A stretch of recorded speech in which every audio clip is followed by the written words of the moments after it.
Good morning, everybody. My name is Inga Cotton. I'm the founder and executive director of San Antonio Charter Moms, and I'm online this morning for another Charter Moms chat. So this is how we are helping and supporting our community um, during the coronavirus pandemic, while most of us are spending a lot of time at home and we're not having events. And I know things are gradually reopening, but it's been quite a journey of suddenly doing remote education, right? At least for us, getting packets or downloading things online, and my kids doing their schoolwork from home. Today is officially the last day of school for my kids. I know some schools wrapped up last week. Some schools have, like Basis has Project Week next week, but everything's kind of winding down, and we're getting ready for that transition to summer. Hey, oh, John says good morning. Good morning, John. How are things? So today, what I wanted to talk about was, so last week there was a commentary in the newspaper, and let me hold it up here. We're going low tech here on the screen shares. So the title is Online Learning, Not the Future of Education. And the author is Cameron Vickrey. And Cameron and we've met in the past. And Cameron, if you watch this, I want to let you know you are welcome to come on Charter Moms Chats and have a discussion with the two of us. I want to treat everyone fairly. I know Cameron, I know her heart's in the right place. She's been involved with Rooted, especially in some of the schools in Northeast ISD, and she helps parents to advocate for education, which is similar to what we do. So in some ways, one time Cameron and I sat down together in a conference room at the Impact Guild, and I showed her our mission statement for San Antonio Charter Moms, and she agreed that there was a lot of common ground between what she works on and what our team works on. So Cameron is now part of a group called Pastors for Texas Children, and but I'll just read the first paragraph of her commentary. She says, "I hate online learning for my elementary age kids." And she says, "And while I'm grateful that it's keeping us afloat while it isn't safe to be at school, it is not the way of the future for education." So as I read her piece, and then I think kind of the kicker is towards the end. She said, "Let's not conclude during an unprecedented crisis that this is a good time to start transitioning all education to a computer." Well, that's clearly a straw man, right? I mean, nobody really wants to do that, right? She says, "It's ridiculous and irresponsible," as straw men often are, aren't they, right?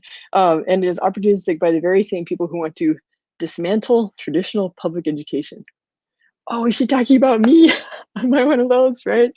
Me and my advocacy for charter schools and parent choice. So yeah, so I decided to write a response, and thankfully the San Antonio Express News editorial board, they want to represent multiple points of view in their pages. So thank you very much. Thank you to Josh Brodetsky and to the team at the editorial board at the Express News for your leadership and fairness. And so my commentary is going to publish tomorrow, Saturday morning, in the editorial page of the Express News. So I wanted to talk about what what my point of view is, my response.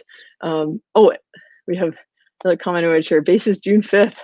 Yeah, those Basis kids, man, they work hard. Okay, Project Week. Good luck with Project Week, Basis families. Okay, so what I wanted to share about now, so my response, this is my draft, but you'll see it tomorrow. I'll be sure and share it. Online learning is a part of the future of education. Okay, so I wanted to speak from the point of view of a family where actually remote education, online learning has worked pretty well for us. It's not ideal. I think the biggest thing I miss is, and the reason we chose Great Hearts really was I love Great Hearts teachers. They are extraordinary people. They are the kind of people that I want my kids spending time with. If they're not in, like, I mean, I hope my husband and I we're trying our best. Same thing, grandparents, my sister, these are all people really important in my kids' lives, but I want them to have role models who are not family members. And Great Hearts does an exceptional job of hiring and training teachers who they're very knowledgeable about their subject. They're very engaging how they teach it, but they model just a way of being a good person that I want my kids to respond to. And I know my daughter, she changes her mind about her career. Sometimes she says she wants to be a video game programmer, but at other times she said she wants to be a teacher when she grows up. And I think it's because of the bonds that she's made with her teachers. I know for my son, he's pretty happy being at home and being self-contained. He learns well from reading and he digests material better that way. It's a challenge for him to get stuff from lectures, but I mean, he's had great support from the special ed team, learning good note taking, and learning how to participate in class discussion. So those are, I mean, those are. So I've just listed a whole bunch of things that are really important about having school in person, right? But on the other hand, I can tell my son is less anxious. He's been performing at a high level because that level of anxiety, it's not interfering with him learning, right? He's not distracted by clothes. He's not distracted by noise or things in the classroom. He's not stressed about, did I leave that book in my locker? It's crowded in the hallway. How do I get to class? Am I going to be tardy? Did I leave my shoes in PE? I mean, just all those little stresses, and that's part of life is, school needs to prepare you for how to function in the world. But, we've all just taken like a big time out on adulting, right? I mean, a bunch of us are, I mean, I'm wearing my uh, slippers, right? And right, we're all kind of taking a break from the like. Oh, we have some good comments here. Okay, yeah, John is talking about using so IXL is an excellent, especially for math review, right? Yeah, online learning. I mean, there's the flexibility, right? I mean, we can keep our kids learning. Becca says we all sort of love online learning. Isn't that weird, right? I think that's part of, I mean, the creativity of the teachers and how dedicated they are. They have made online learning worthwhile and valuable. So, I guess, so in my commentary, I try to take a step back and, think about like not just my own situation, not just my family, but the world out there in general. I mean, I feel like our family is probably the best case scenario, because like my kids are a little bit older. Then although Becca has a kindergartner, so and they're making it work with online learning. But for my I mean, I have a 10-year-old and a 12-year-old. They're able to work fairly independently. I'm able to get some work done while they're logging into Google Classroom and doing their modules. They Yeah, we have enough devices, right? I mean, we've we had to, kind of buy one new laptop and then hand down an old laptop to replace one that was broken. And then, we have another laptop that we're going to wipe and give to a friend who needs it for her niece, and just that kind of thing. I mean, there's been a little bit of shuffling, but for the most part, we had the technology that we needed to make this work. We had a good printer. We have high-speed internet access. So in some ways we have enough space in the house that everybody's got, a table where they can sit and work. So in some ways I realize we're the best case scenario. And for families, there are hurdles to be able to, function. Like I'm able to work from home, my husband can work from home. So we're able to troubleshoot and, help the kids get online. So I think it's important. I can't assume that everyone's had the same experience we have. That is not true. And actually, something I mentioned in the commentary was I support universal access. Like there's been petitions and things like to the FCC, right? I mean, so like when I was growing up, before the internet, and there was a way to apply for like a basic phone service, because the idea was that we need everybody to have a phone so that in an emergency, everyone could call 911, that it makes our community safer if there's just like a basic level of access that everyone has. And I think that principle applies to internet access now as well, especially for families with school age children, because if they have to do distance learning, it's kind of counting on them having internet access at home. This has always been a problem because there's been a gap between, or always since, right? If some families have high-speed internet at home and have devices, and some families don't, then, and the homework is assuming that people have internet access at home, then what are the other kids supposed to do, right? It's supposed to stay after school. It's supposed to go to the library. It's supposed to like hang out in the parking lot and do Wi-Fi. I mean, and then there's different things working to fill in the gaps, right? Like Kruger Middle School did a project about like Wi-Fi buses, right? And they won a citywide prize for that. And SAISD put Wi-Fi on their buses, right? And this is good stuff, right? But what we really need, right, is everyone to have internet at home, and maybe they can borrow a device from school, and then that helps level the playing field. It's not the same as having, there's still a lot of parent input and parent supervision that distance learning is counting on. But like, can we just change the rules so that internet access is considered, universal service, something that everyone needs to have, right? And actually, in today's paper, and I shared it on the page and in the group earlier this morning, a teacher at Idea Carver explained it better than I did. He explained in more detail, like what is the process like that the FCC would need to do to allow E-rate funds to go towards home internet access for students, and that's something I support. It's a matter of equity. Um, so that makes virtual learning more fair. Um, so I think what my concern about the commentary from last week and why I felt like I needed to step up and speak was that I really don't think that this should be looked at as like an either or process. It's not like, oh, everyone has to go back on campus or everyone has to do virtual. I don't, that's not what things are going to look like this fall. I mean, nobody knows exactly what things are going to look like this fall, but like, like in the post that I published on Tuesday, it's like, look at these different contingencies, right? So let's assume that the campus is open for at least some students, right? Maybe they have to get creative. Maybe they have to do split schedules or things like that. But what if some families want to keep doing virtual learning, right? Maybe if you feel safer that way, what if we have like family members who are vulnerable to COVID? We want to avoid getting sick. Let that be an option that families can choose. And I think some families, are trying the distance learning and being like, this is not working. I need to get my kids back on campus. And then some of us are like, this works okay. Like I've homeschooled before. We can do it again. It's okay. If some of us stay home, that frees up room on campus for other kids to be on campus, right? But more spread out to keep them safe, right?